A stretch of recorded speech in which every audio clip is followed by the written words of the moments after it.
Are you wondering how you can contribute to Funniest Thing?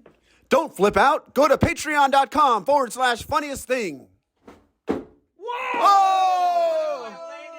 That would have been crazy. Welcome to The Funniest Thing. Oh, boy. Where each week we share stories about how stepping out boldly always leads to better than expected outcomes. Oh, my goodness. Yes, it does. I'm Darrell. I'm Ed. And we're broadcasting from CHOBO Studios in beautiful downtown Van Nuys. That's right. And today we have a very special episode. What do our listeners have in store for them today, Ed? Got news for you, buddy.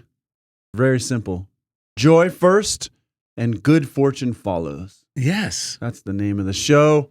Joy first and good fortune follows with Paulette Pipe. She's amazing. Meditation teacher, touching the stillness. We met her when we were back on Unity Online Radio. And she earned a Myrtle Fillmore Award recently. Wow. We can get the official name of that award. But that's actually what I listened to her speech, if you will. And I was so inspired that I was like, we got to reach out to Paulette and see if she'll come on. And so she was nice enough to do so. So we'll talk to her during the second segment. So today's show, joy first and good fortune follows. A close relation exists between joy and prosperity. Observing this relation, we have erroneously concluded that prosperity is the cause of joy. The truth is that joy is the open door to prosperity. It is also a universally accepted truth that joy is conducive to health. If this be true, and we all instinctively know that it is true, we should cultivate joy as a good medicine and secure investment.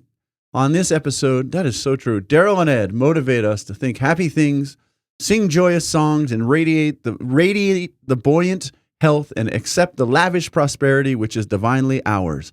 And during the second segment, Unity Minister, worldwide meditation teacher, practicer of the principle, the honorary award winner of some sort of Myrtle Fillmore Lifetime Achievement Award for doing it on the highest level. Paulette Pipe inspires us to awaken the joyous spirit within by affirming ourselves to be joyous. And you know, two things for me right away. Yesterday, joy first saved my behind, because when I woke up, joy first came in, and it really put a lot of the gospel kind of message to, like, when Jesus calls, when that inner Christ calls through joy, when I have that moment of clarity, of revelation, I have to sell everything and follow that. By everything, I mean the fears, doubts, and worries, the things that start to come up and say, oh, that's great, Ed, but you got to do this and this and this today. That start to like, oh, that's great. They start to push it. And then in the past, I would get so defeated inwardly that I'd be like, I guess I'll have to wait till it comes back around again. But now I realize, like, my work is to sell all of that and find ways to redirect myself back into joy. And so that was amazing for my morning routine yesterday. And then on Thursday, because I had school off on Friday, we came back from Unity Village. We were both hungover in just from so many spiritual messages, from being sort of a unique presence amongst ministers of churches. I mean, this is a ministry, but it's a very different kind of thing, and in some ways, and health-wise, just from flying, and so. But I was still pretty strong, because I had affirmed this time before going into that trip, I am going to be healthy and happy while I'm there. Because in the past, when I travel, it would wear me out, like quickly. But I made it all the way to the finish line. And then Steve and Tom Thorpe and I are in the plane on the last leg, because we took a double, a stopover in Denver on the way home. This dude, the friendliest guy ever, he sits in the middle of us. But like, as soon as the lights go down and we're flying, this guy starts coughing like he's on his last legs, man. And he's a young fella. Well, Steven said he was sweating. Oh, my God. It looked like he had like some sort of West Nile virus. Yes. He went from like the happiest, healthiest chap to like, all of a sudden I felt like it was almost Weekend at Bernie's. I was like, this dude might not make it through this flight. Thankfully, he kept leaning his head towards Steven's shoulder. I was like doing the old style lean out my Away window from him? Away into from him? my aisle, and but I still maintained. I'm feeling a little tired and run down. Thursday came. We had a short week at school. I didn't get back till Tuesday. We didn't have school Friday. But I had 5 hours of meeting with individual teachers about students we collaborate with, and I swear every one of them, I was like, oh God, where is this coming from? Each one had a separate hacking cough, a sneeze, whatever it was. And I was like, please God. And so I finally got through the meetings and had time to eat lunch, and I saw my amazing assistant, Dulce. She is into this stuff. I don't know how she got into it, but she loves our show. She always reminds me, speak it into existence, Mr. B. Like, where's the happy person that shows up on the show if she sees me like acting like a schlub, you know? And so, you want to say something about that? No, because you wear the disguise of a schlub at school. Yeah, sometimes I do. Yeah, I put on the schlub mask. So I saw her right before I'm going to lunch, and she said, "Is this thing hitting you?" Like the physical thing. She's like, "Everyone around here is sick." She's like, "I'm fighting it though." I'm like, just hanging on, you know, like, and I said, "Me too. I can." So I went to lunch, and the thing was, it wasn't just the physical part. It was my mind was starting to see the world through like a gray lens, you know, like that was coming along with the thoughts about being sick and this and that and the other thing. And so I went to go get some delicious food at Ono Hawaiian, you know. Yeah. And in the parking lot, though, I spoke it. I am healthy. I am happy. And I started with, I am joyous. I am going to be the radiant light to each person I meet, like I always am when I'm happy. Yes. And just be, in alignment with myself. And I said, I'm just putting it in God's hands. And I showed up and I said hello to everyone that I encountered and just put joy first. By the time we got back to school, I was a different person. By the time the school day ended a couple hours ago, I was completely feeling healthy and fine and inspired, and it's continued since then. So joy first, good fortune follows. Yes. The name of the show. So speaking of joy, are we going to let people know what this is all about as far as being a Funniest Thing Club member? Yes. And we've been learning a lot about how this is really in alignment with Fillmore's original vision of what Unity was about. You know, what was it called that they would send out these things you could create like a Society of Silent Help. Was that it? I don't know, Paulette Wasn't might know. Secret Society? There was some name originally, but whatever it was, they could send out the material. You could start your own group. And the idea was to make it as accessible and personal, and everyone can do it. Everyone can do it. Anyone and anyone. And it works for everyone. And that's why the show gives us such a boost, and why we love doing it is because the whole thing is you're already living by these principles, whether you know it or not. The books that you need to read are available on Amazon for really cheap if you want to get them used. Bolster your morning routine. The morning routine anyone can do. You don't need you just need to sit down and do a little bit of inspired reading, a little bit of meditation of just resting in the stillness and the silence for a little while, just to let all of the anxious thoughts pass on through.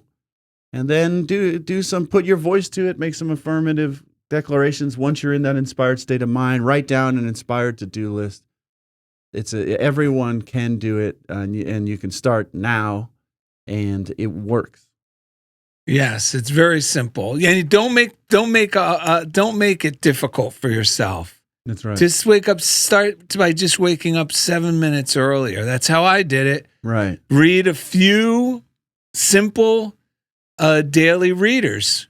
We give tons of suggestions on this show. Yeah. The Daily Word's one of them. Around the Year with Emmett Fox is another one. Mm-hmm. A Deep Breath of Life by Alan Cohen's another one. There's many, many, many. If you go to any bookstore, if you even just look online on Amazon, Daily Reader, and they all have something inspiring that that's just enough to get your mind reconnected with the great reality that the stream of life is always moving in a positive direction. Yes. And once your mind is in harmony with that, with the readings, then it's easy to do contemplation. It's funny or meditation. We were at this thing. We heard 20 sermons, and the thing was the Fillmore Bible Society gathering, Yes. the first annual Fillmore Bible Society gathering. yeah, Hosted by Mark Hicks at Unity Village at the Unity Hotel and Conference Center. And we were honored to be invited. We Yes. talked about it before we went. But we we- actually did an episode from there, which people enjoyed. yeah, we heard more sermons than anyone should undertake in a 24-hour period. Right. But we did discover some things, that the morning routine is something that works, and it's been around for a long, long time, and it's Yes. just been given different names. One name that we learned is called Lectio Divina. And I'm going, this is the morning routine. Yep. And all it is, exactly what was shared with me, exactly what we share with you, which is when you wake up, read a little something first that's positive and inspiring, Yes. because that gets your mind. It's like when priming the pump to a well, you got to pump it a few times before the flow of the water comes. Right. So now it starts to get your mind woken up and moving in harmony with the positive stream of life. And now that that's sinking in, meditate, pray. Pray does not mean, oh, please, I hope, oh, God, if you're willing. We're all about accepting, not begging. We got a couple of good readings about that. Meaning, and go into pray. Isn't it funny how pray, you can slip in, it's also praise. Right. So it really is synonymous with praise. So start thanking like Ed did in advance. Like, Yeah. oh, I'm so thankful. My day is going to go out better than expected. Things are going to work out wonderful. Mhm. You know, what wonderful way is this thing going to work out that I've been concerned about? I'm trusting you. Thank you for surprising me with something positive. And then contemplate. Now, by the time you get to the contemplation, which means thinking about your day and imagining it the way you would like it to go. Yeah. These are religious things. The problem is, by the time I got to the religions that talk to stuff, it was We are joyous. and I was like, oh my goodness, I guess joy doesn't mean what I thought it did. And you know what's funny? You can go back even you could go back over 2,000 years ago. I just sent this. And this is what I mean. You got to have you don't have to, but it's nice to have a group of friends that you meet with or are reading the same books or different books in the same vein. You don't necessarily have to go to a particular church, nor do That's we right. prescribe that. But if you have some friends that are willing and want to grow along these lines, you can get together with them, and then you end up shooting texts and stuff back and forth. Yes. Well, isn't this funny? I'm going to read this. This is from in the Bible, Mark chapter 1, verse 35. This is another example of someone who did a morning routine, and look how he turned out. You ready? Very early in the morning, while it was still dark, Jesus got up, left the house, and went off to a solitary place where he prayed. I wake up before Lori. I get up an hour before my wife. When I'm up early, I don't go, oh, I should wake her up too. No. I let her sleep. And I make my coffee. I grumble a little bit to myself, but I remind myself, come on, we're going to go do our routine and everything's going to change. Right. And I make my coffee. I sit down. And once this becomes a habit where you're doing the routine from wherever you do it in your home, you know, if you live in a place, I was living in Hawaii for a while, and I would do it outside on my lanai, which is a fancy word for the balcony. When I was in the military, I'd go out to lanai, I'd look out over the ocean, I'd do my readings. And this is the thing. What happens is it becomes so ingrained in your subconscious that now as soon as I pull the books out of the little place where I keep a little of my morning books and I put it on the couch, I go to sit down with my coffee, I already start feeling my mood Yes. getting like uplifted. Yes. Even if I'm really down, it's still, even if I'm at my worst, even if I have a headache, even if I have a cold, I still do my morning routine and just sit on the couch. I start to get a sense of hope, a hopeful mood, Yes. right? It comes over me. So we highly recommend it. Can I tell you something? I don't know where this episode is going to keep going, but I was looking up metaphysical meaning of house, right? Because he left the house. yeah. And it says metaphysical, this is from Truth Unity, metaphysical meaning of house, the house that God builds and dwells in is man's body. Know ye not that your body is a temple of the Holy Spirit, the body temple, for we are a temple of the living God. I was thinking, leaving the house, like meditating, leaving our physical senses, our body, all those concerns, and getting into that spiritual place is like, helps me understand what, like, in that story, Jesus left the house. Yeah. Like, because that's what I got to do. I got to leave all that stuff behind and go into that connection, that direct connection with my divinity. And then it brings light to the house when I return back to the house. And something that helps me lately too is the word temple. There's a reason why this, I'm pointing to my head. If you're not on YouTube yet, go on YouTube. You know, the temple, like when you were a kid, someone would throw a football at a friend and you would think, oh my God, he's going to die. He hit him in the temple. Oh, yeah. You know what? No one ever died. Well, we're talking about that spot on your head. Right. And when you when you hear the word temple mentioned in spiritual text and you imagine it talking about this temple, that's what it's talking about. Temple, it's amazing because that's like a Neville Goddard thing as well. I might have heard him talk about that, but that's just something to consider because when that light goes on, when the Christ enters the temple within which is our mind, and we start doing what you're saying, imagining the day and creating the day that we desire, one that brings us joy and giddiness, and it really does transform my experience of life. Yeah, it really is wonderful. Yeah. Being a member of the funny. So this goes along with having a little community. We just like to call it for fun, the Funniest Thing group. But we're basically saying, club, if you will. You can have a Funniest Thing club. You can have a group of friends, and it doesn't even have to be, if you don't have friends right around you that are into it, well, you have us. You listen to us every week. And if you're a Patreon contributor, you could join us Tuesday nights, every Tuesday, and we do a prosperity workshop where you get to participate with us, which is the same thing because we're all in this together. We're no further ahead than you.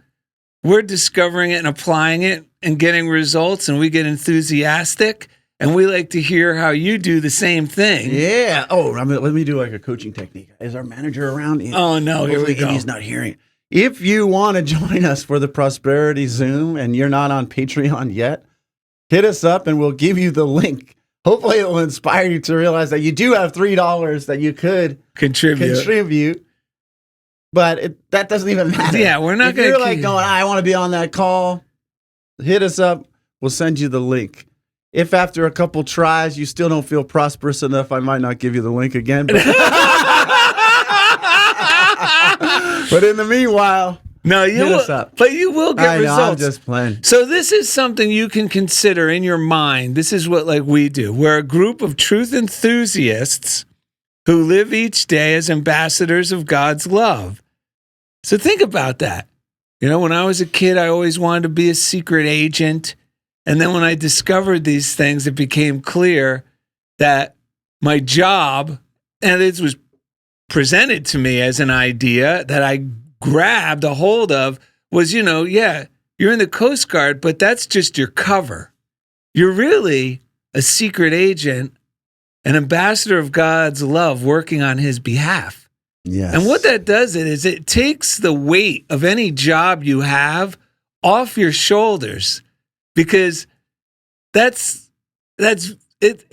a very little consequence what I ended up doing from that time till now throughout my lifetime as far as what you would call a career or a job, because I would always have to default back to, I'm an agent of God, I'm on a mission, and it changes everything. Of course, if you live this way, from my experience in my life, you'll end up getting promoted, you'll end up getting rewarded, and new opportunities to utilize the things, your talents and abilities that you really enjoy participating in will come into your life.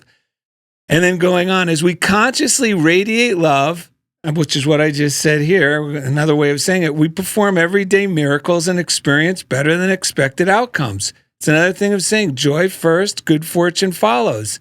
Being an ambassador of God's love as your primary purpose throughout your day, you're going to get benefits.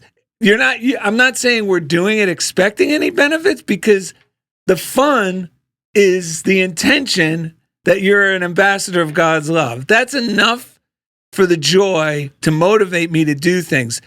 Even walking the hill, sometimes I don't want to walk the hill, but I've turned it into like being an ambassador of God's love on this walk. Yes. Like radiating love in my mind to the people I'm passing, and then seeing people spontaneously say hello, but like, hey, and people recognize me. That mission of being a God's ambassador of love on my little hike, even when I don't want to do it, all of a sudden that goes off in my mind, and it always ends up funniest thing. I end up meeting somebody, or it's just incredible, folks. If you're already living this way or strive to, then you may consider yourself a member. And this is why Ed and I love doing the show. This is the last line in our Funniest Thing Club mission statement. We motivate one another by simply sharing how miracles occurred naturally in our circumstances as the result of living lovingly and expectantly. And that's the crazy idea of joy first, good fortune follows. First of all, when I first heard that, it didn't sound so absurd to me that I tossed it out the window. You know, a good friend of mine said, happiness is not, these people aren't happy because they're rich. They're rich because they're happy. And it became clear through me watching him live this way, like we're just sharing, that, dude, this guy would joyfully just expect things to work out in some wonderful way. Yep. And he was getting results. And he was an ordinary guy. He wasn't a minister. At the time he was a chauffeur, and he would drive Tom Selleck around because they were filming Magnum P.I. in Hawaii at the time. And like he would do things and go, I got to go do this. I don't know. And I'm thinking, oh my God, that would be too stressful for me to handle. And he'd go, I'm sure God's going to work this thing out in a wonderful way. Then later on, you're not going to believe it. Funniest thing. And he would tell me the story, and I'm going, I want to learn how to live that way. Right. Well, that's the key. Joy first, health follows. Doctors will tell you this. Yeah. The best patient is a joyful, hopeful patient. That's right. And the proof is in the data, because they could show you that the optimistic patient gets the most positive results from the treatment. Always. You can actually, I put up my talk on that I gave on YouTube, if you want to check it out. And I described how I went through that hip healing again using these principles. And it was definitely true what you just said. Both of us read the same paragraph from You Unlimited by Norman Lundy this morning. Wait, but here's the thing, folks. Ed, we were driving here because we do not live together like a lot of people might think. We actually aren't like Ernie and Bert with two little beds in the same room. That's right. But when we have separate lives, separate wives, and we come together to do this stuff. But here's the thing. We're driving in our separate cars to come here, and Ed goes, ooh, what do you got, anything? I said, yeah, I got this and that. We're talking about the readings for the show. And he goes, I do you have something about Lundy? I found this. Do you have anything? I said, yeah, I got something from Lundy. And he goes, I got something from Lundy. And a little thing in my mind said, there's no way it's going to be the same paragraph. Thing. Yes. He starts reading it, and I'm going, now this book is a huge book. I just opened and read this very thing, and he read the same thing. And I just turned to it this morning at home, and I go, like, I didn't go, I got to find a reading. This is just one of the books because we're reading it every week with a group of guys. So I just opened it and go, what's this? And he started telling me, holy cow, that's the exact same thing I thought would be crazy. We're going to read this. We'll share a little postcard from Kirky. We'll get to the break, and we'll get. I should just do the quick tail wags dog, just so we can always clear. kick off the second. Oh, segment that's with true that as well. So this part from You Unlimited says, and it's from "Don't Beg, Accept" is the name of the chapter. It starts with affirmative prayer is the doorway to freedom. Prayer, when properly understood and applied to life, can change every undesirable condition. Emma Curtis Hopkins was one of the great founders of the New Thought movement. She and Mary Baker Eddy were both students of Phineas P. Quimby. So Emma Curtis Hopkins stated, "The only difference between our prayers in the truth and the old Orthodox prayers is that the way we pray is that we pray as if we had already received the blessings instead of begging for them. In other words, we pray believing that we have, as Jesus taught us. We say that we pray believing that we have, as Jesus taught us. We say, 'Thank thee, Father, that this man is healed.'" And that puts you in a joyful frame of mind. Yes, yes. When I click into that, I feel high. I affirmed it for Dulce when I was also, and when I came that back, means sweet, right? Yes, and she is sweet. And I affirmed it for her, and we both experienced the healing. We do not beg for the man to be healed. This is the big difference in the prayer technique. Both Mary Baker Eddy and Mrs. Hopkins had an unusual technique that interests me. During the healing treatments, if they didn't see immediate improvements in their patient, they would treat against ecclesiasticism. And this amazed me. And that means over attention to like the rules, the details, the superstitions. Yes. And remember, Jesus said, "The letter of the law killeth, the spirit gives it life." So they started focusing more on the spirit. Because if you lose the spirit, the letters end up killing the whole thing and turn into 10,000 laws and rules you're trying to follow.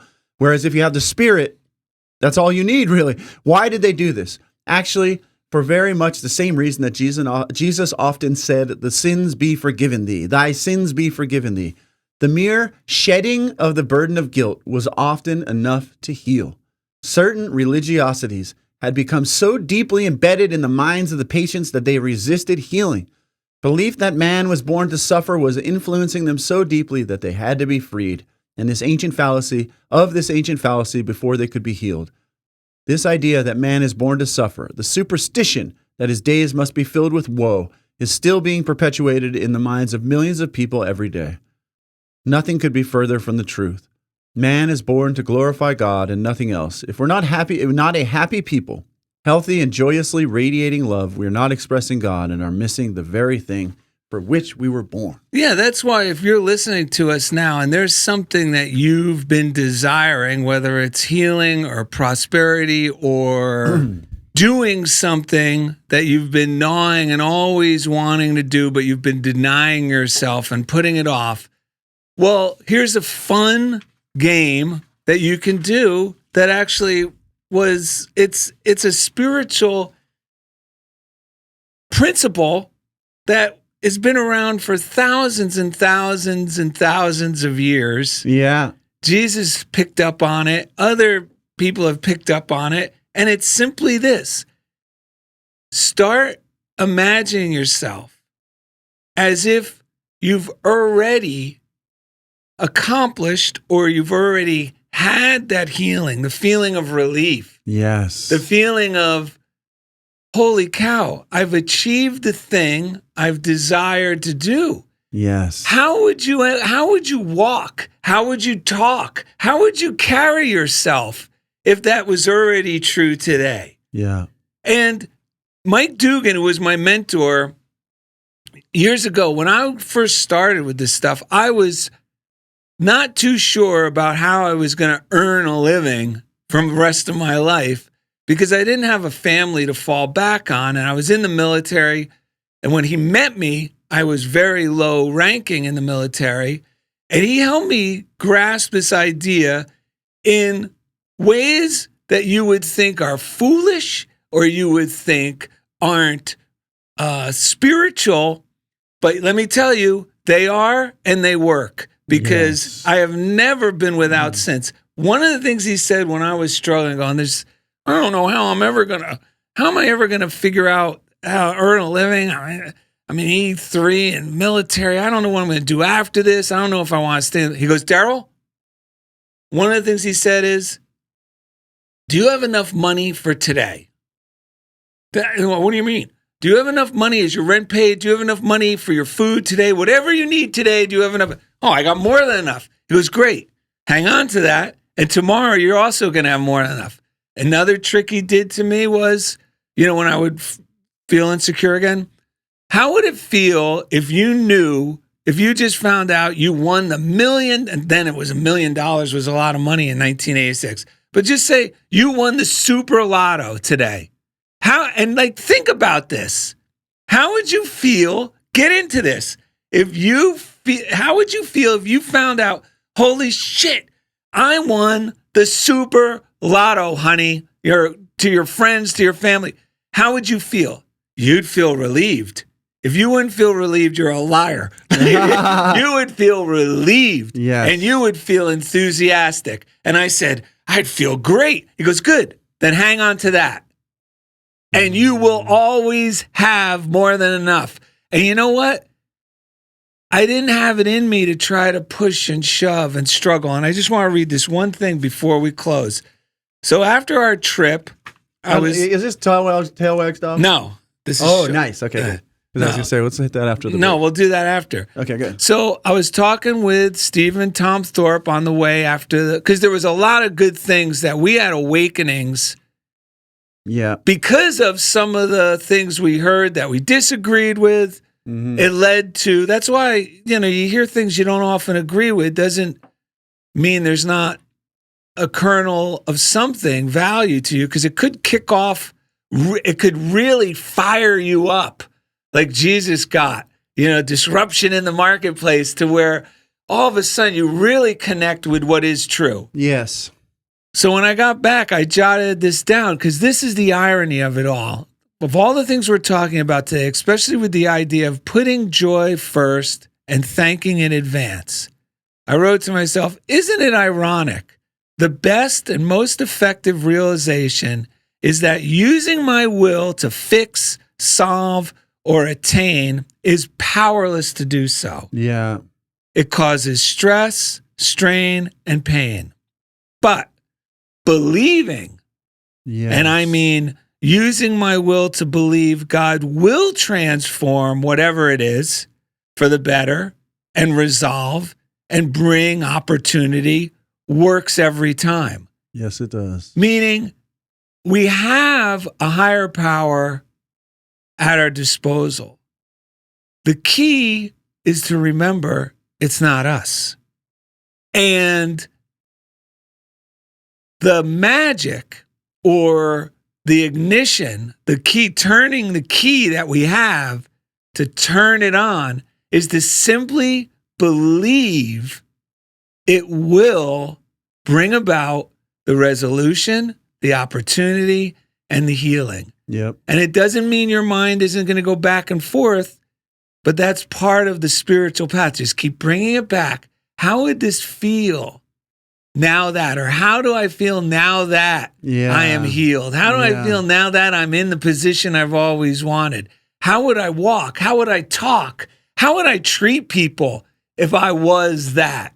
And be that. Yep. And man, that is thanking in advance. That's putting joy first. And you know what? If you do that with anything, little things, even traffic, you'll be calling the show. You'll be writing us an email. You'll be telling your friends, like we do all the time. Holy cow, this stuff really works. Yeah. It really works. It does. All right, listeners, thank you. If you want to send us something, P.O. Box 1312, Culver City, California, 90232. We got Lois Conklin. We got your postcards. We'll share some more next week. I think I left them somewhere, but we've been sharing them. They've been arriving. Kirky sent us a couple postcards. The best part about this one, if you want to go on YouTube, you can see the postcards. There's a stamp that's Darrell's artwork that says, "Let it be easy." That's the reminder we need. Let's take a deep breath to clear our mind. So when you're tempted to curse, just remember what Darrell just said. Our self-will can't change anything, especially if it's coming from a place of fear, doubt, worry. Put it in God's hands and see what happens. So let's take a breath. There's no need to curse because I put joy first. There's no need to curse because I put joy first. There's no need to curse because I put joy first. Yeah. Yes. Joy first. Darrell just described what it takes a faith because you don't know the rational mind that's wrapped up in fear and is not going to believe it's going to work. But you just got to get into the habit of something not many of us were told, but that when we put our word into claiming our good, we open the doorway for the good that is already present to come flowing in. And then slowly but surely, that old willful self will start to relax, and we gain more confidence to tell that part of ourselves, relax. Relax. Relax. There's nothing going on here that you need to be afraid of. And that's when the fear leaves, the faith begins, and the goodness comes through. Coming up next, Unity Minister, Touching the Stillness meditation teacher, overall amazing person, Paulette Pipe, inspires us to awaken the joy spirit within by affirming ourselves to be joyous. Thank you for listening to Funniest Thing with Darrell and Ed and watching live from CHOBO Studios. All right, welcome back to Funniest Thing with what? Myrtle and Martha? What do you have written on that board there, Indy? I'm sorry, guys. We're not Myrtle Fillmore and Martha Smock. We're Darrell and Ed, for crying out loud. This guy never gets it right. Hey, how are you doing, by the way? We're live from CHOBO Studios. We got Indy out there. What are you doing? It's an amazing day. I got a pimple on my face that you can see on YouTube. Go to the YouTube, subscribe, see my pimple. Oh, yeah, I see that. I was wondering about that star. But yeah, we're having a wonderful day. This is a great episode. Loving it. Okay, good. Well, you know what? We got to thank Jeff Comfort because each week he takes us right into the comfort zone. You know what? Yeah. We got a great email, folks, from an author in the Netherlands. Oh, yeah. Margaret de Heer. I think that's how you say it. Or de Heer. But we've received her book as a gift from a listener. Yeah. And it's the book Religion in Comics. And she grew up, I think her father or something was a theologian. Okay. So remember, we use it because it's the best positive cliff notes on what all the big, like the top 7 religions are. Mm-hmm, mm-hmm. And it's fascinating to see that we pretty much all have the same things in common at the foundation. Right. Which is love each other. So someone sent us the book. Yes. And so I thanked her 6 months ago. Right. And I thanked Margaret, the author. I found her and said, I just got to thank you. We love your book. So she wrote, "Hi, Darrell and Ed. Wow. I was so blown away by your kind words that I was speechless for 6 months." Yeah. Because that's how long it took her to get back to us. Thank you so much. Kind regards and kudos on the podcast, Margaret. And the book is called Religion in Comics, I believe, by Margaret de Heer, Heer. Yeah. Paulette Pipe, how are you today? I see you. Hi, guys. I'm well. I'm blessed. Yeah. Are you enjoying the episodes so far? I am. Lots of things coming to mind. Okay, good. Darrell, Darrell's got one last thing to shoot out. Then we really want to hear from you. We kept mentioning this reading from Emmett Fox. Yeah. Are you an Emmett Fox reader, by the way, Paulette? I used to be. Okay. So one of my favorites was Bear Hugs Kettle. Yes! We read that recently. Yes, that's a good read. Well, this one's Tail Wags Dog. If you have the book, it's from October 30. And it goes along with what we're saying. Man controls his own life. The Bible says that God has given him dominion over all things. And this is true when he understands the truth. And the truth is that your outer conditions, your environment, are not cause, they are effect. You are not happy because you are well. You are well because you are happy. You do not have faith because things are going well. They're going well because you have faith. You are not depressed because trouble has come to you. But trouble has come because of your relation of the truth had first fallen off. Meaning we start thinking about, I'm going to get sick. Yeah. What's the use? Right. The secret of life then is to control your mental states. To accept sickness, trouble, and failure as unavoidable and perhaps inevitable is folly, because it is this very acceptance by you that keeps these evils in existence. Man is not limited by his environment. He creates his environment by his beliefs and feelings. To suppose otherwise is like thinking that the tail can wag the dog. If you have been thinking that outer conditions are stronger than you are, say to yourself, tail wags dog, and immediately reverse the belief. And the Bible quote is from Galatians chapter 5, verse 7. Who did hinder you that ye should not obey the truth? Nice.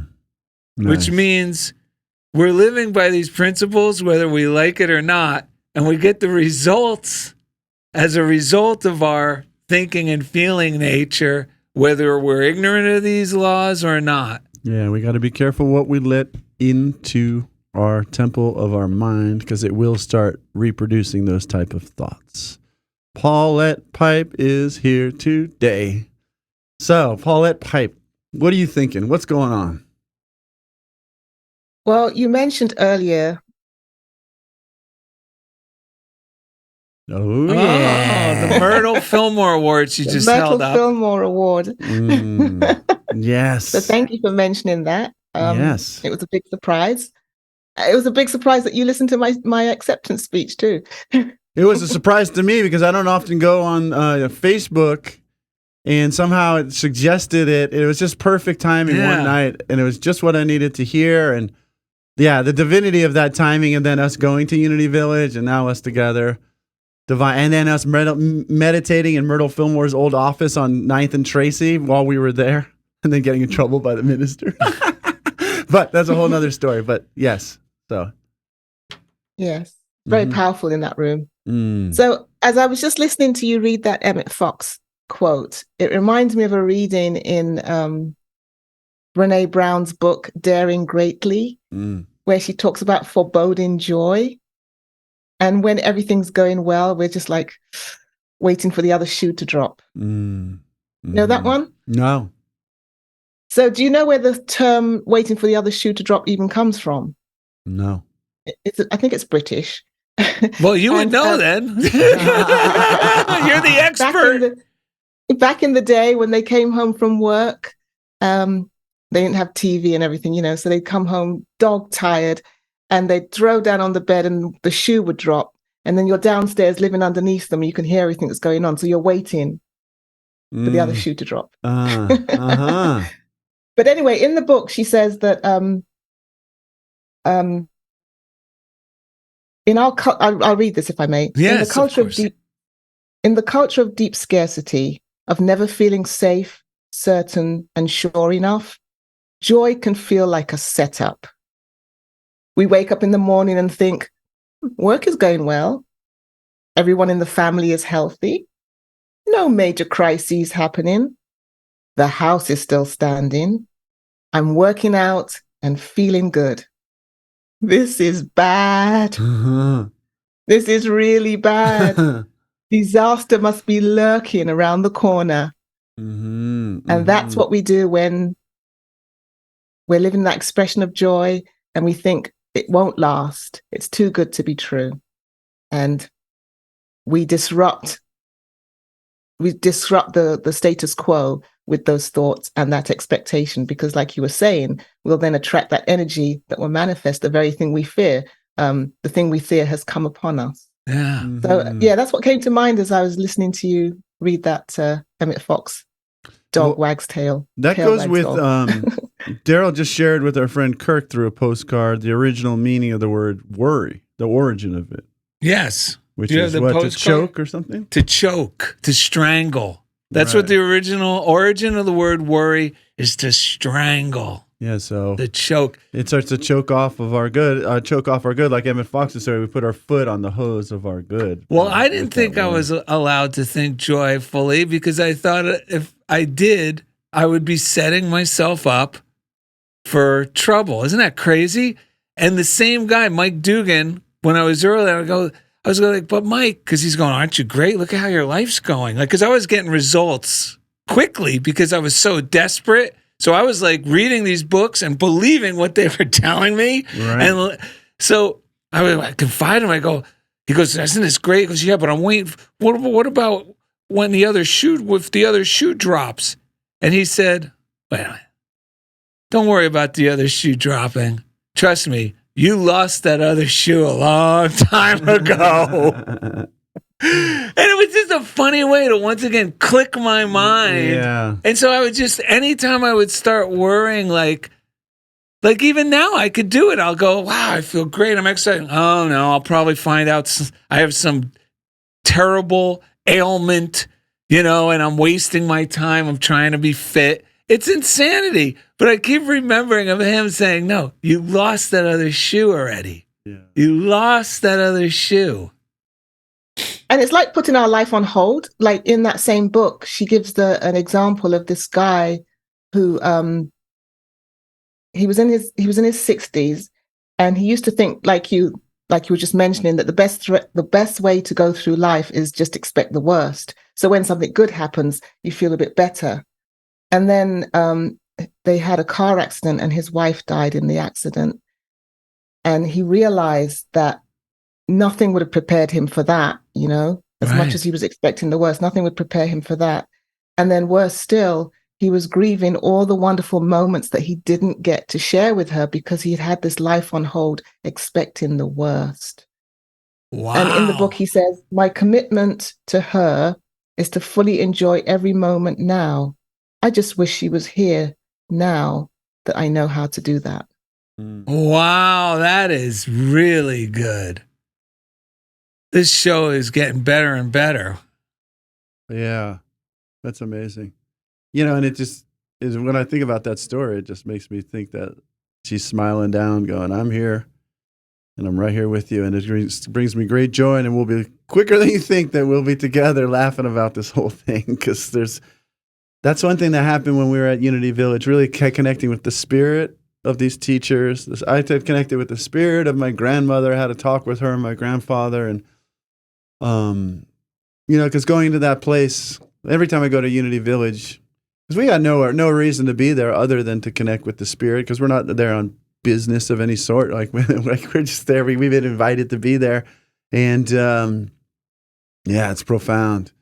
It's profound. That's great. Love it. Well, the funniest thing. Yes. Well, it's not funny. It is funny. And in March 2021, my sister died suddenly. And she was in England and I was here. And because of the pandemic, I couldn't get to go to her. And I was also the one that was going to be officiating her service online because I couldn't travel. So here I was trying to create this service while I was grieving. Anyway, a couple of days after we got the news, I remember being in bed and just sobbing, obviously. And I looked up and I saw on this vision board I had created months ago. It's not like a typical vision board. It's like a mandala. And it's got sort of images of not what I want to aspire to achieve in my life, but how I want to show up as a spiritual being. So anyway, backing up a bit, I had found this huge image of a butterfly, and I cut it out and I put it on another vision board in another part of the house. And a couple of weeks before my sister died, I looked at the butterfly and said, oh no, you're coming with me. Took it into my bedroom, stuck it on the one in the bedroom. No rhyme or reason about where it would go. And this, unlike me, because I'm very finicky about where things go and what the feeling is that's prompting me to put it in a certain place, I just smacked it on there with a magnet. So this day I'm in the bed weeping, and I look up and I realized that the place where I stuck the butterfly is on a cutout from the back of one of the daily words, where the affirmation for the day was, I am a vibration of joy. Whoa. The funny thing about that is that my sister's name is Joy. Oh my God. So talking about connecting with the spirit, it was almost like she was trying to convey to me, I've gone back to the essence of my name and my true nature. I am now a vibration of joy. Wow. And that's kind of my mantra now, 2 years later.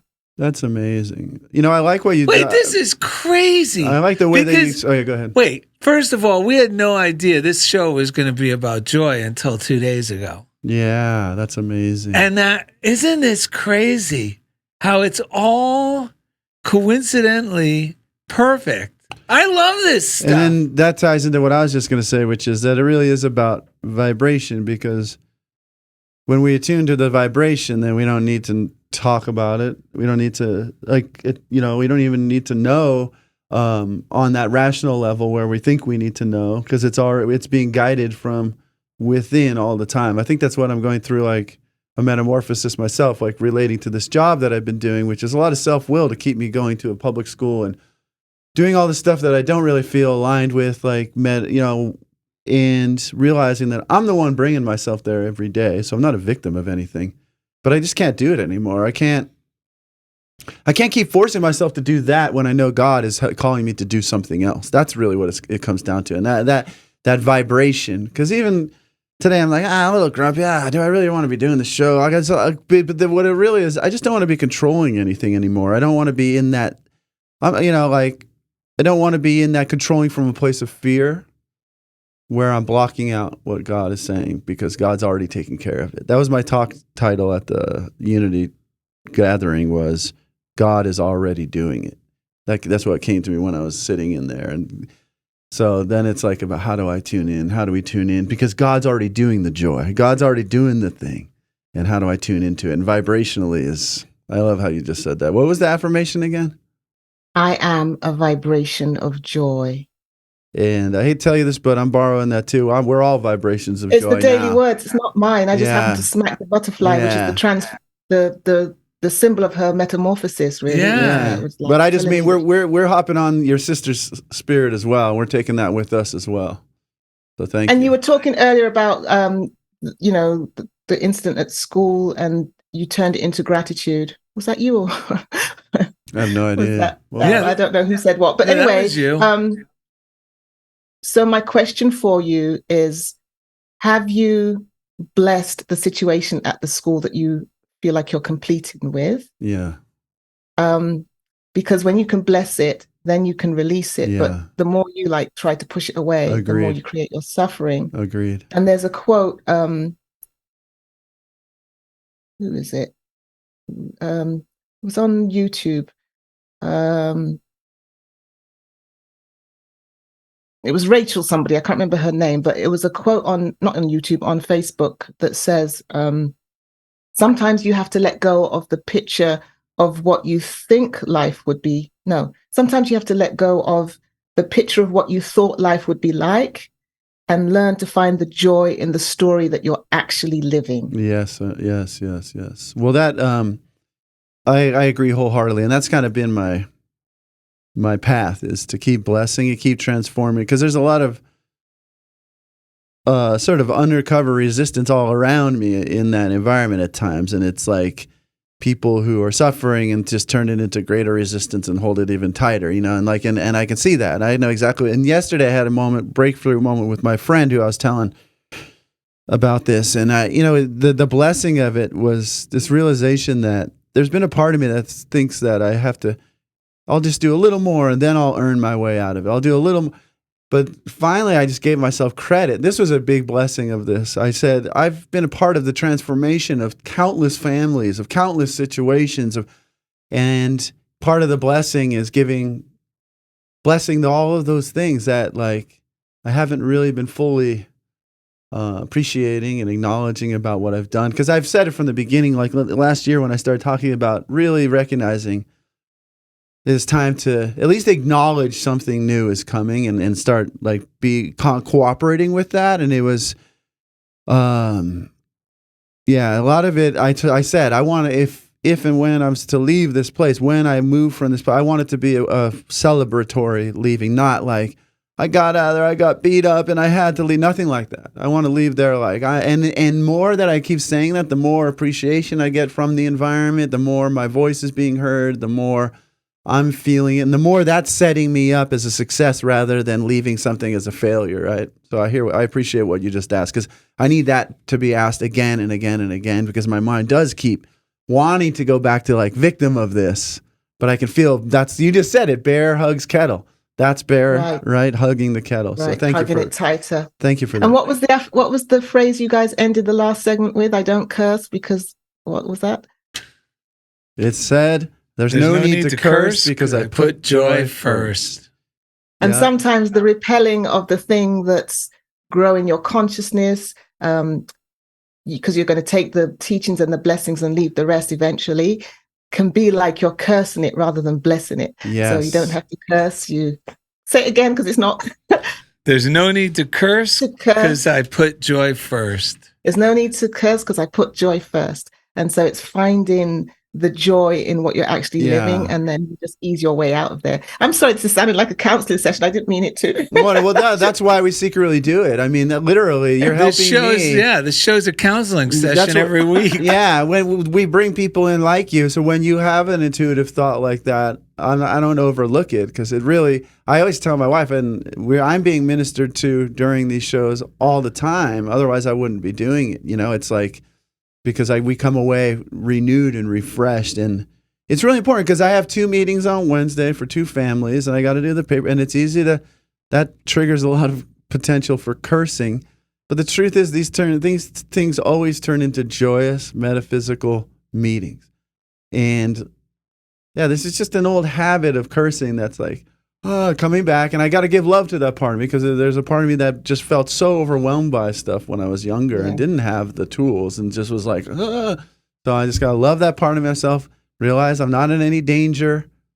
There's no threat. I don't have to defend myself. I just got to go in there and love the student. Like, that's the thing.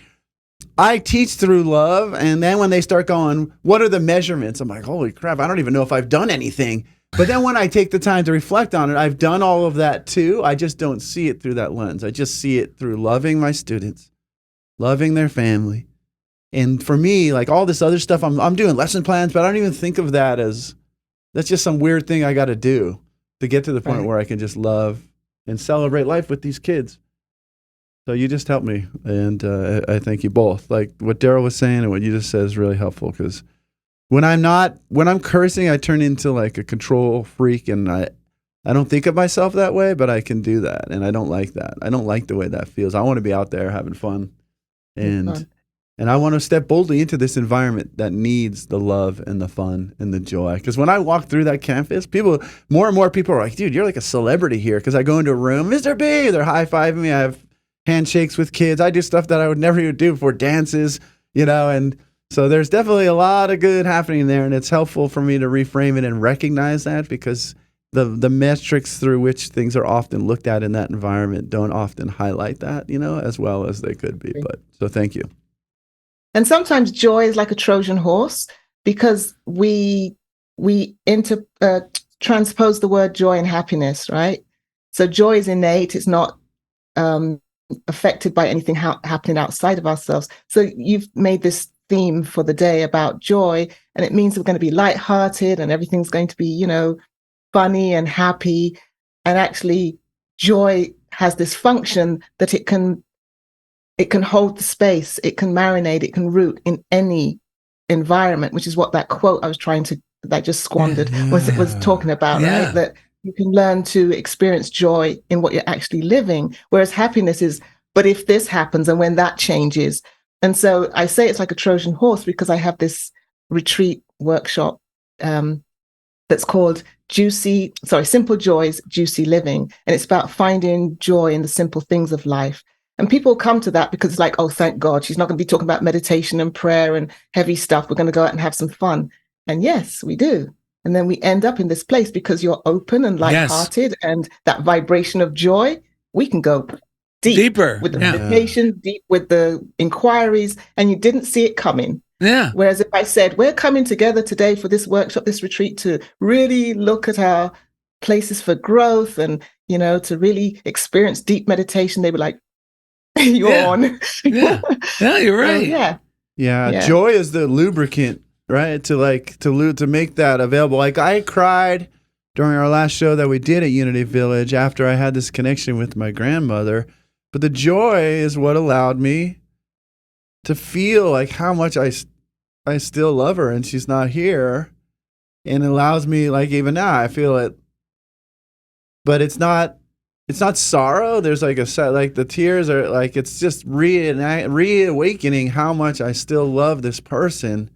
And it's like this morning, I like this joy is allowing me to turn. Like I was just telling God, I've been getting my ass kicked, man. I've been like all the grief that I've like held on to has been kicking my ass. God, I don't want it. I don't want that. I need to be renewed by the transforming of my mind, and I can't pretend because then I don't have my heart and that joy, and I don't have the connection of those people who are still with me, cheering me on, you know, and so.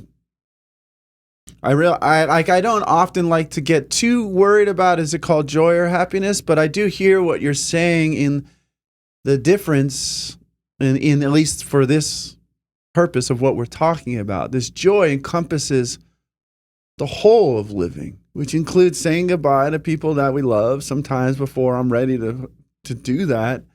And I get into a place where I don't know how the hell I'm going to do it. Thank God I've met Darrell when I did and met you and Indy, you know, it's like, it's an adventure. Like you just said, it's like, this is nothing what I thought I was going to live like. Nothing.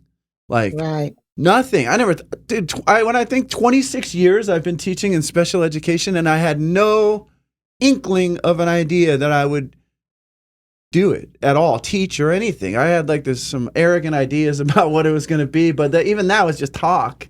I was really scared shitless that I didn't know what I was going to do. I didn't think I was even going to live until I was in my 20s. I was so anxiety ridden. But it wasn't until my mom got super mad and was like, I told her I'm going to get a job at a coffee shop until I figure out what to do. And she got real angry and she brought me some slacks and took me to like a temp service. And I was filing at Hewlett Packard and I was ripping the knees out of the slacks she got me. And I was like, this sucks. What can I do? And I finally went to the career center. The first time in my career that I actually said, what can I do? But it was just me. And I started working with students with autism, children with autism, because I had seen one video in one of the rare classes I went to, and it made sense to me. 26 years later, I'm still that was how God nudged me down that trail. It's insane. The same thing with even getting into psychology. Psychology was like a dirty word or like some weird thing in my house. I just said, how am I going to get out of this school with what I have? And the easiest major was psychology, and it turned out to be the thing that I'm good at. It's just insane. But that's like, every time it was like God put me in a position where I just made a choice on my own, it ended up being the right one. It's always the right one. It's insane. Well, Because it's soul alignment. We probably signed up for these contracts before we got here. And whatever meandering road or detour we have to take, we get there. Or like I was saying earlier, we're in a place that might not be our destination, but we can garner blessings and lessons and leave the rest when we move to our next iteration. Yeah, 100%. And it's never too late. And time was never wasted because we're always still a child. I'm 61 years old, but I'm still a child. I still think like a child, like the child I was when I was 8. Yeah. That's still inside me. That is me. Yeah. And this other stuff that upsets me is usually stuff that isn't congruent with anything that is really a spiritual truth. But sometimes because it's coming from someone that I have been told is someone of authority, like a parent or, a teacher or, whoever, my brain, or a newscaster. Or a minister. It could be anyone that my mind consciously goes, ooh, they're of authority. Well, the key is in how does it make me feel? And if it makes me feel constricted, I was thinking this morning, anything that is not right for me always makes me feel constricted and not relaxed and joy-filled. And everything that is naturally right for me feels joyful, so much so that I'll do what was brought up by Paulette from the reading, which is, that's too good to be true. Right. But that's not too good to be true. That's the very thing God wants me to do. And it's already coming to me. And if I just stay out of telling myself that's too good to be true, literally, if that's all I do, the opportunity will come out of left field and it'll be a joyful nudge. And I'll go, all right, I'll send them this. Or, okay, I'll inquire about that. Every good thing I've been well compensated for. Everything. I mean, in any opportunity where the chance to say, that's too good to be true. If I let go of that, I've done things in my 60 years that aren't even imaginable coming from where I came back in Right. Clifton, New Jersey with the family I had and the things that happened, working on movie sets, working on TV, doing this, doing that, being in the Coast Guard, everything. Right. Everything makes no sense.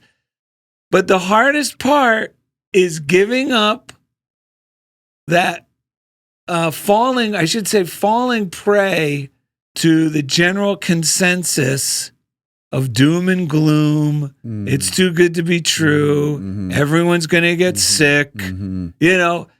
All that. This is where it separates the men from the boys and the women from the girls. And, it could be summed up as it works if you work it. Right. Yeah. Meaning, and it's not something horrible to do. It's not difficult because all these teachings are asking me to get in touch with the God within. Loving myself is loving God. Treating myself with, I got to go do this. I got to tough it out. Everyone does it this way. What do you expect from life? No one gets a free ride, which is me just telling myself, you got to suffer. And that's not true. That's the antithesis of success. But somehow along the line, the newscasters, the success coaches, the teachers, the football coaches I interpreted what they said as there's virtue in suffering. The only place you're going to get anywhere doesn't come without suffering. Right. If you want to get somewhere. And all of that is bunk because the best places I've gotten in life, how I met my wife, I was invited to a party. I mean, it's never out of suffering. Right. Nothing good in my life that came into my life came from me suffering. I've delayed many good things in my life by thinking I needed to suffer, and I stayed places too long and in relationships too long, believing because, I got to tough it out. But no, and Mike Dugan helped me that. He'd say, Darrell, how would you feel if you said, I'm leaving this relationship? Or if you said, I'm not doing this career choice anymore? How would you feel? Because he knew what the answer was. And the answer was, I'd feel relieved. He goes, well, there you have it. He goes, what is your serenity worth? And he helped me this too with people that betrayed my trust with financial things in the past. He would say, because I'd be like, well, they ripped me off for, $5,000 or whatever it was at the time, which was a significant amount at that time. And he said, Darrell, what's your peace of mind worth? Is it worth more than $5,000? I said, yeah. He goes, well, there you have it. Let them have it. Let it go. And you know what? I guarantee you're going to be more than compensated by God, by the universe, because you're able to just let it go. Forget about it. Yeah. Consider it an investment in the best money market you could have imagined, and you will get 10 times more. And I've got more than 10 times more since then. Yep. Sure. This stuff is the antithesis of everything I learned. And the great news is it works. So you guys remember that we met on Unity Online Radio, right? Yes. That for me is the epitome of joy in doing what you love from a place of joy. And how that happened was I was at the time when Unity Online Radio was launched, I was working as the manager of the retreat department at Unity Village. And backstory, they had waited so long for me to get there because of my visa application stuff, 18 months, that by the time I got there, many things had changed. So it wasn't the job that I thought I was applying for. But then they launched this thing called Unity Online Radio. And I was like, what is that? How do you get on there? I mean, tell me more. And I couldn't get anyone to give me any information. And one day at convention, I'm sharing a table with the then online radio manager, Mindy Ordlin. and I'm putting out my flyers for the retreats that are coming up, and she's putting out the flyers for the host on the radio. And she says to me, so where's your proposal? What proposal? Well, I thought you wanted to be on the radio. Well, I don't even know what it is. I can't get anyone to answer my questions. And we sat there and put together the flow of my new show that was going to be called Touching the Stillness, like everything else in my life. Wow. It's going to be called Touching the Stillness. It was going to have 3 segments. One would be my thought for the day. One would be my meditation. And then the other would be prayer requests. And that was in June. And November 8th on, that was the year that Mr. Obama won the presidency, 2008. November 8th, 2008. Is that right? Whatever. November 4th, 2008. Whatever it was the day of my first show. And I tell you, on a Tuesday, I would light up like a firecracker. And I would say to people, I dare anybody to ask me how I am on a Tuesday. Oh, I just did my show and it was so good. And we had this one and we're going to do this and we had this music. And I'm just like, pressing. And I'd go into the cafeteria and I'd be just like floating. Yes. And then Wednesday, I'd be like, oh. And then I'd go back, getting ready for the next one. And I was just in this giddy place every Tuesday. So you know what I did? One day I was at one Saturday in August 2009. I remember it vividly. I was at the altar doing my meditation and I was singing in the back of my mind this song that had been in my mind for several days that week. What would I do today if I were brave? And I thought, let me journal on that. So I put everything aside and I started journaling. I had this fantasy about what I would do. I would go into the office and I would say, thank you for waiting for me. And, thank you for this opportunity to serve. I need to go out and I need to do this radio full time, blah, blah, blah. And I started dancing around the house in my vibration of joy as if I'd won the lottery. Yes. It was just the thought of it. I wasn't going to do anything with it. It was just the thought of it and what that would be like. I was in my joy. Monday morning, I go into the office and I call my manager and I say, can I meet you? But I don't really know what I'm going to say because we had something that we needed to finish off. But I go in and I'm just giggling. She's like, what? I said it. I said what I had fantasized on Saturday and I resigned. And I left my full-time job with benefits and, salary, sustained income. And I went self-employed, which was primarily not earning any money because I went so that I could do the radio and that would be my gig. Because it brought me so much joy. I wanted that joy all week long, not just on a Tuesday. Yes. And that was my story. And I did that for the next 10 years. That's exactly how we feel. And that's exactly what our show is, the measuring stick for like this other gig I have. And it's like, just like I told you about Dulce, I showed her the video of me here in class one day and she's like, where's that guy? And her doing that, like Darrell says it to me all the time, but in that environment, seeing me and feeling where I was feeling and her saying that was like, wow, that's very, very telling. Yeah. Yeah. Now she helps me in the meanwhile be that person more because it's like now she knows, like she's seen me turn into Superman.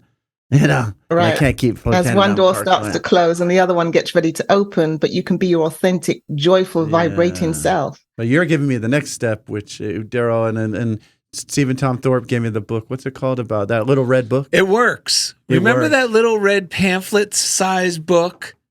Do you have one on hand, Indy, that you can hold up? It's in the front house, but it's by RHJ. You can get it on by RHJ. I'm sure, Paulette, you've seen it. It's 22 pages long, and it just basically says, make a list of your desires, keep it in your pocket, read it 3 times a day, and just keep clarifying what that is so you're focused on what you desire. And so that's kind of like you had that moment of bing, now I know, and you dance. I want to be that joyful minister more of the time. Yeah. Well, you are right now with us. I see you as that. 100%. I think that's why you look so beautiful and so young. I keep aging in spite of thinking joyful thoughts. So you don't. Well, I have my moments, I was born on a Wednesday. You know that saying, Wednesday's child, like Monday's child is da-da-da. What is it? What's Tuesdays? I was born on a Tuesday. Monday's child is fair-faced. Tuesday's child is full of grace. Wednesday's child is full of woe. Oh, my God. I wonder what day I was born. It's like I've been, trying to fend that one off. Oh, my God.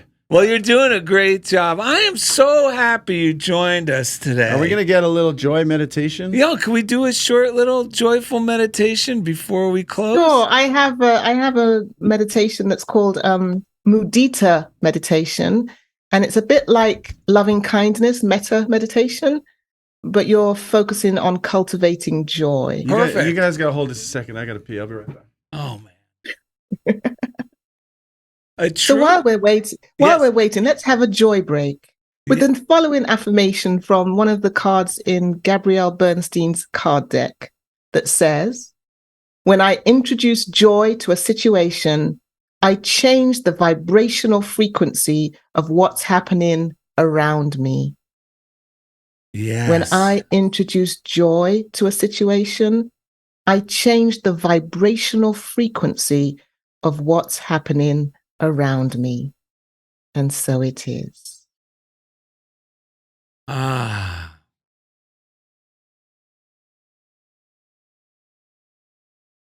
Shall I begin? Yes, Ed's here. I don't want to miss it by thinking about peeing. Well, you become like me, a monk, a wanna- warrior monk. You're also the biggest little kid we know. Don't talk about this aging nonsense. Yes. I do like the fact that you're complimenting Paulette, but everyone knows you're the biggest child amongst us here. Playful. Okay.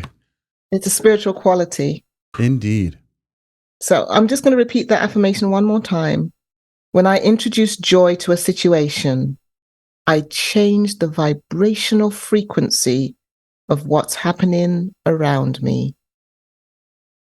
And that's what we're going to do right now, is change the vibrational frequency of what's going on around us, and what platitudes and mantras that we're quoting inside that do not serve, do not amplify and raise that vibrational frequency that allows us to think the thoughts that are magnetic to manifest what we want in our lives, what we desire, and how we want to show up. So I invite you to take a deep breath in and slowly exhale every drop of air from your lungs. And then make any micro adjustments that you need to in order to be fully relaxed and open and receptive. Perhaps it's to allow your feet to be more grounded into the earth, or gently pinch your shoulder blades together behind you so that you can open your chest, that when you take in the breath, it can fill your lungs to capacity and facilitate that relaxation mode. Perhaps your shoulders need to drip down from your ears, or you adjust your posture so you're just a little bit more upright. And then your eyes sink more deeply into their sockets. Your jaw and cheekbones soften and your face relaxes, as does the back of your head, your spine and torso. Your seat sinks more deeply into the chair.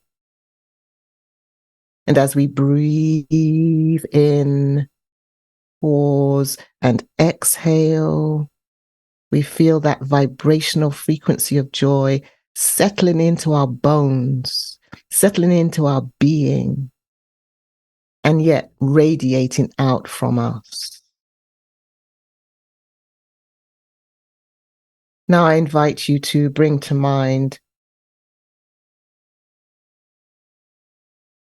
the current situation in your life. Reflect on something positive that's happening, even if you have to dig deep. The fact that you're here listening, that you had a meal today, something positive, just focus on that.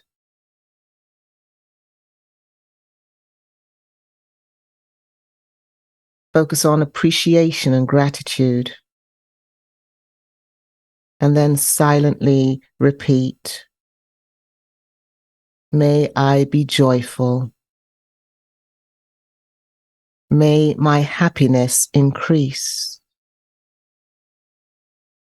May I never be separated from great happiness. May my good fortune and the causes of my joy and happiness ever increase.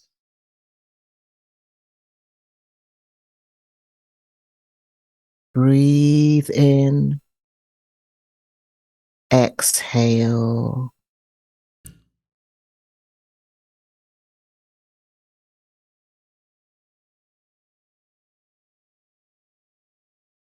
If you're experiencing challenges or seeming misfortunes,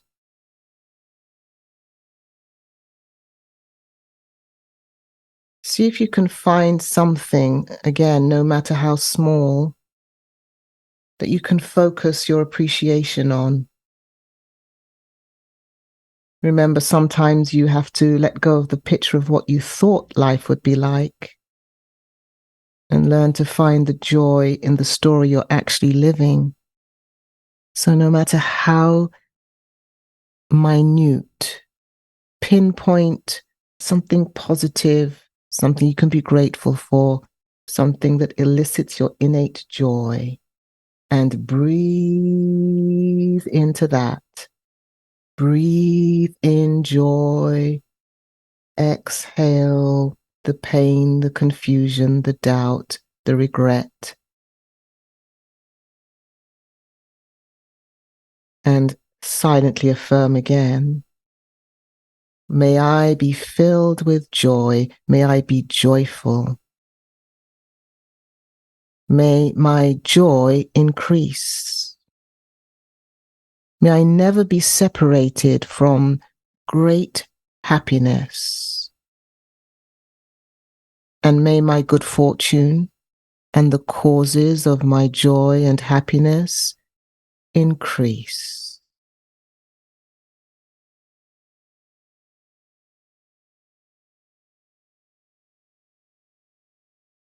Breathe in joy. Exhale anything unlike joy. And in this moment, allow the opposite of your joy to be transformed and transmuted into its spiritual equivalent with your next breath in and out. And from that place of safety, bring your attention to your loved ones who may be going through challenge or change that seems to be robbing their joy, and hold a safe and loving space for them. Know with each and every one of them that they too are a vibration of joy. No matter what is going on in their lives, it doesn't change that fact because the joy is innate, part of the spiritual DNA, not dependent on anything going on outside of us.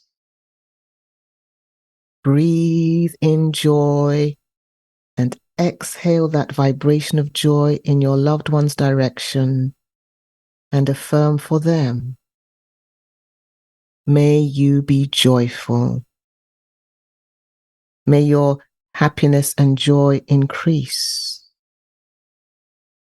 May you never be separated from great happiness. And may your good fortune and the causes of your joy and happiness increase. Breathe in. Exhale.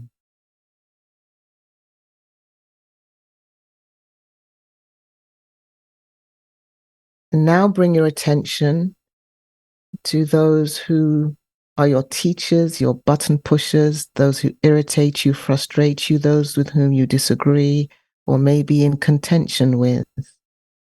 First of all, breathe in compassion into your heart for yourself. Breathe out compassion for the situation and those involved. And now breathe in joy and exhale joy in their direction. As once again we affirm, may you be joyful. May your joy increase. May you never be separated from great happiness. And may your good fortune and the causes of your joy and happiness increase.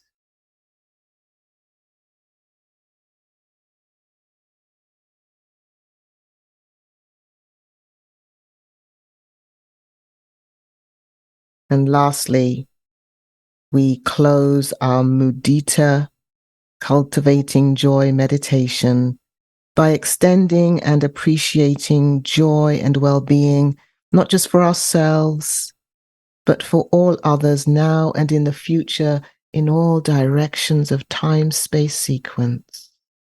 No matter what is to come, no matter what is happening now, no matter what needs to be changed and transformed, we hold this safe space of joy as we breathe joy in and exhale that vibration of joy around the planet for all beings, all sentient beings, now and in the future. And silently we affirm, may you be joyful. May your joy and happiness increase. May you never be separated from great happiness and the expression of innate joy.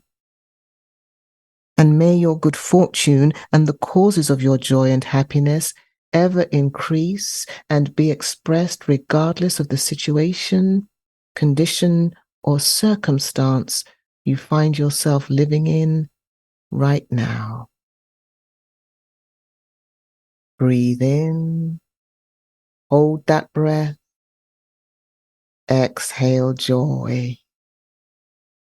Breathe in. Hold that breath. Exhale joy. Now bring your hands to prayer position with your thumbs resting on your sternum. Breathe in joy once more. Hold that. Let it seep into your heart, your soul. Exhale joy in all directions.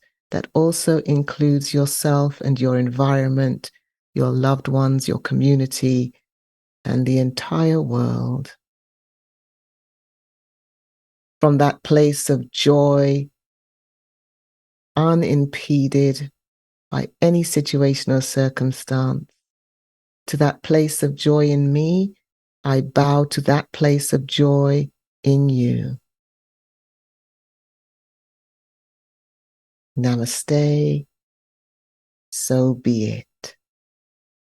Amen.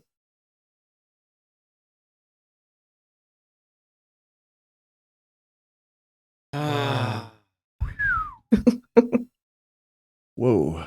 now we have a story to share about Paulette Pipe. I think there's someone to thank. Who's there to thank? Rod Schweitzer, he gave us coffee.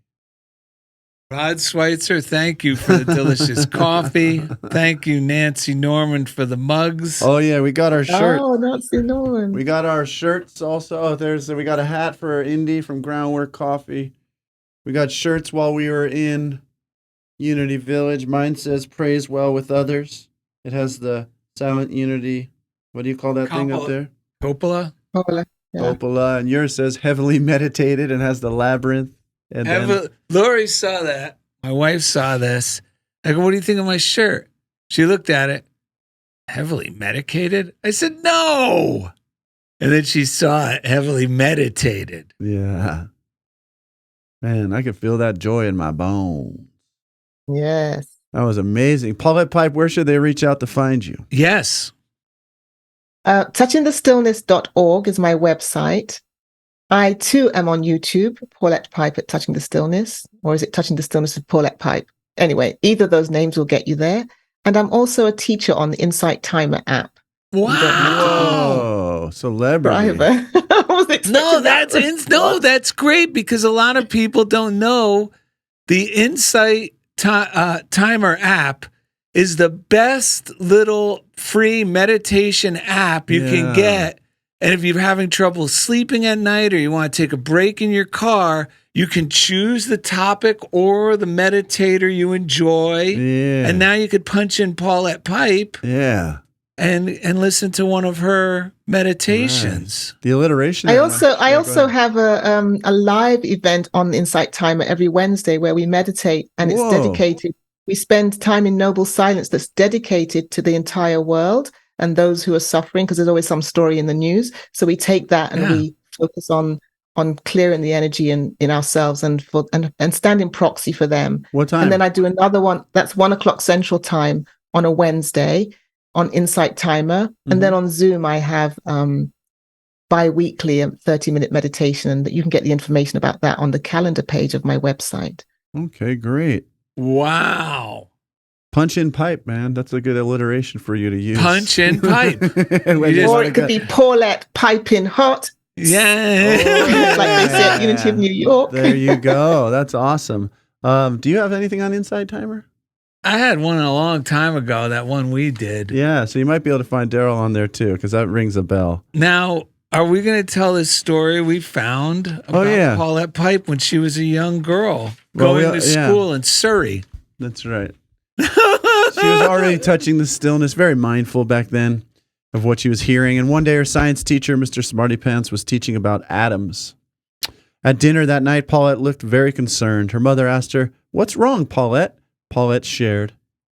Am I really going to try to do an English accent? Okay. "What's wrong, Paulette?" "I learned about atoms today in science class, and I just don't trust them." Her mother replied, "Why not, Paulette?" Go ahead. Mr. Smarty Pants said they make up everything. I don't know what's funny, the bad accent or the joke.